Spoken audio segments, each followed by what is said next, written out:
Voici Londres. Voici une nouvelle de très grande importance. Voici notre quart d'heure français de l'après-midi. Bienvenue dans cette nouvelle vidéo du vrai du faux. Donc dans la vidéo précédente, nous avons vu que Hitler ne s'intéressait plus trop aux partis, ce qui faisait rager Goebbels et Göring, et nous allons reprendre là. Le 14 avril, sous l'influence de Gregor Stresser, la fraction parlementaire nationale-socialiste dépose un projet de nationalisation des banques. Ce qui a le pouvoir de réveiller Hitler, parce que Hitler revient immédiatement sur le devant de la scène et ordonne le retrait immédiat du projet. Le 27 avril, lors d'une réunion des chefs du parti à Munich, Hitler dénonce les bolcheviks du salon. Donc il ne prononce pas leur nom, mais il désigne les stresseurs en parlant des bolcheviks de salon. Hitler parle également de politique étrangère. Il dit « La formation des puissances mondiales qui nous opprimaient autrefois ne semble plus indissoluble et montre déjà les violations les plus graves. Depuis de nombreuses années, je me bats pour un lien avec l'Italie. À l'avenir, l'Angleterre aussi sera l'ennemi de la France. Un temps viendra où une nouvelle triple alliance Angleterre-Allemagne-Italie se formera.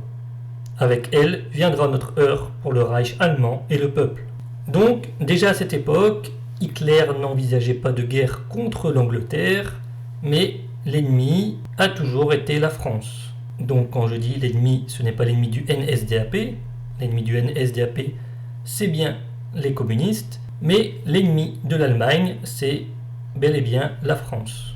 Donc je ne sais pas si vous vous en souvenez, j'en parle déjà dans les années 20. Ludendorff, avant même qu'Hitler soit ce qu'il est, parlait déjà d'un probable futur conflit avec la France.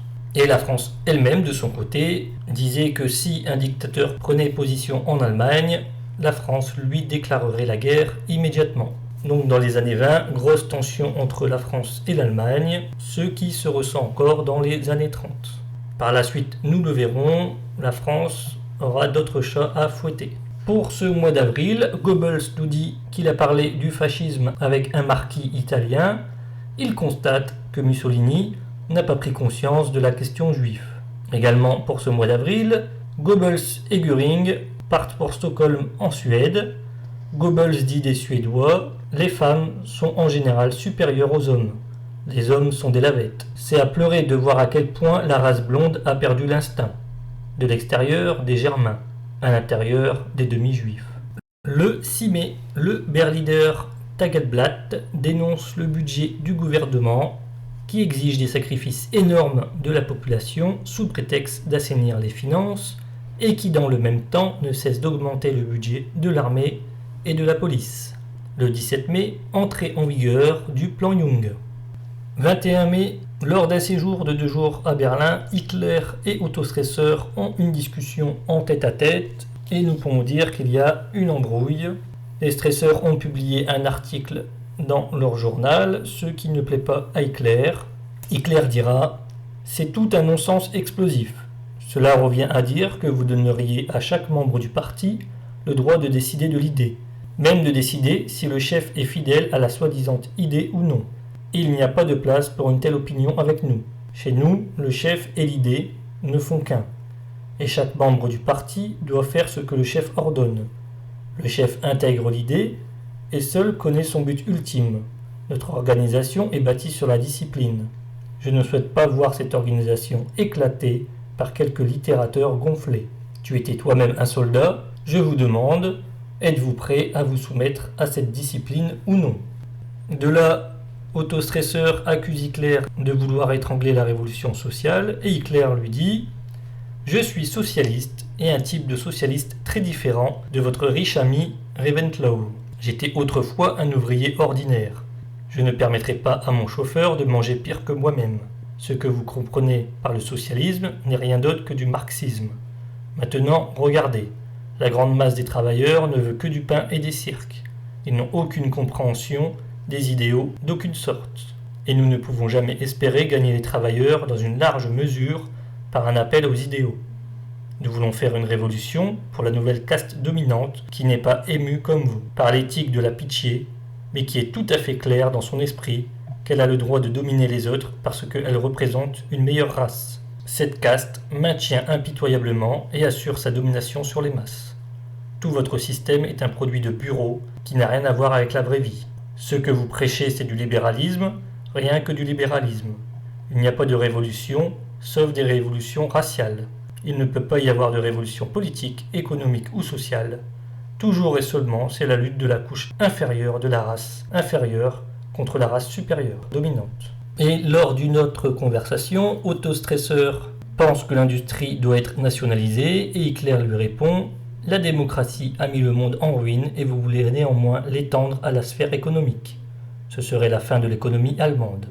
Les capitalistes ont fait leur chemin vers le sommet grâce à leur capacité et sur la base de cette sélection, qui ne fait que prouver leur race supérieure, ils ont le droit de diriger. Maintenant, vous voulez qu'un conseil gouvernemental ou un comité d'entreprise incapable, qui n'a aucune notion de quoi que ce soit, ait son mot à dire. Aucun leader de la vie économique ne le tolérera. » Stresser lui répondra « Et les croupes, doit-on aussi leur donner le règne libre ?» Hitler de répondre « Bien sûr, je devrais les laisser tranquilles. Pensez-vous que je devrais être fou au point de détruire l'économie allemande ? Ce n'est que si les gens n'agissent pas dans l'intérêt de la nation, et alors seulement que l'État interviendra. Mais pour cela, vous n'avez besoin d'aucune expropriation, vous n'avez pas besoin de donner aux travailleurs le droit d'avoir une voix dans la conduite des affaires, vous n'avez besoin que d'un État fort. » Donc c'est après cette conversation que Hitler dira d'Otto Stresser que c'est un juif blanc. Donc je parle de cette embrouille dans le hors-série sur les frères Stresser. Donc vous l'avez compris, le plan des nazis, ce n'est pas de renverser la richesse et les gros industriels, bien au contraire, c'est de les laisser en place et les laisser faire leurs affaires tant que cela ne va pas contre l'Allemagne et que leurs affaires ont un intérêt pour l'Allemagne. Et si c'est le contraire, il y aura de gros problèmes. Le 26 mai, le ministre de l'Intérieur du Reich, Joseph Wirth, porte plainte devant la Cour de la justice de l'État contre la politique scolaire de Thuringe et reproche au ministre nazi Frick de nazifier l'enseignement. Le 26 mai également, 1930, le NSDAP achète Barlow Palace à Munich pour l'utiliser comme siège du Parti national. Elle sera connue sous le nom de Maison Brune. Donc c'est l'industriel allemand Fritz Thyssen qui fournit les fonds et l'architecte Paul Trauss va redécorer tout le bâtiment de haut en bas. Tous les membres du NSDAP doivent mettre aussi la main au porte-monnaie pour payer les frais de la maison. Seuls les SS et les SA sont exemptés. Le NSDAP revendique en ce mois de mai 240 000 membres. Le 30 mai, le déficit de l'Allemagne est estimé à environ 700 millions de Reichsmark et le gouvernement se prépare à promulguer des mesures radicales. Pour ce mois de mai, Goebbels s'emménage dans son nouveau bureau dans le Heidenmannstrasse, donc c'est tout près des lieux de pouvoir et politique de Berlin. C'est un grand immeuble où il y a l'administration du parti de Berlin et la rédaction de Landgrif. Donc là, Goebbels a un immense bureau. Donc c'est vrai que je n'avais pas précisé, mais avant il avait un bureau, on dira modeste. Et là, il se fait plaisir, il prend un immense bureau et Himmler a son bureau à côté. N'oublions pas que Himmler est à ce moment-là le second de Goebbels pour tout ce qui est propagande. En mai également, Goebbels et Göring partent pour l'Autriche, direction Vienne. Goebbels dit « Quelle ville magnifique, mais que les Juifs disparaissent ». Et lors d'un meeting, il parle de l'Anschluss et les Viennois sont contents et sont pour la réunification. Goebbels dira également dans son journal intime que 3 rouges ont été tués lors d'une altercation avec les SA.